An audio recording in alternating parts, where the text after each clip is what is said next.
ఇద్దరు అమ్మాయిలు అసలు తీసుకుపోవడానికి కూడా రూపాయి కూడా లేవు మాకు. అట్టనే పడి ఉన్నాయి. అందరు వచ్చి చూసుకొని ఎత్తున్నారు కానీ ఎవరైనా సాయం కూడా చేయట్లేదు. ఎక్కడికి వెళ్ళాలో అర్థం కావట్లేదు. మీ ఆయన చనిపోయిందా? యాక్సిడెంట్ అయింది, చనిపోయిండు. ఆయన సంవత్సరం అయింది.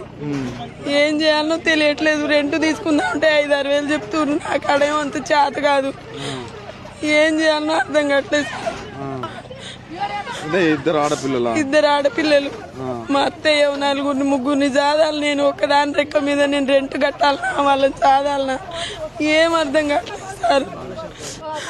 ఇలాంటి పరిస్థితులు వస్తాయి అనుకున్నామా? కాంగ్రెస్ అసలు ఇట్లాంటి పరిస్థితి వస్తాయి అనుకుంటే రెంట్ కన్నా ఉంది సార్. ఇంత ఖర్చు పెట్టుకొని, ఇంత బాధపడుకుంటా, ఇంత దూరం నడిచి 100 రూపాయలు ఛార్జీ పెట్టుకొని, అయ్యే ఛార్జీ పెట్టుకుంటే ఆడ రెంట్ కన్నా ఉంది. కానీ ఎప్పటికైనా సొంతం ఉంటది కదా, ఇద్దరు ఆడపిల్లలు కదా అని ఆశపడి వచ్చినాం సార్. వచ్చినందుకు మమ్మల్ని ఇంత అన్యాయం చేశారు సార్. అసలు మేమేం చేయాలి సార్? అసలు గవర్నమెంట్ అన్యాయం చేసిర్రు, ఇక్కడ ఉన్నోళ్ళు మాకు అన్యాయం చేసిర్రు సార్. ఎవరు మమ్మల్ని న్యాయం చేయలేదు. కనీసంగా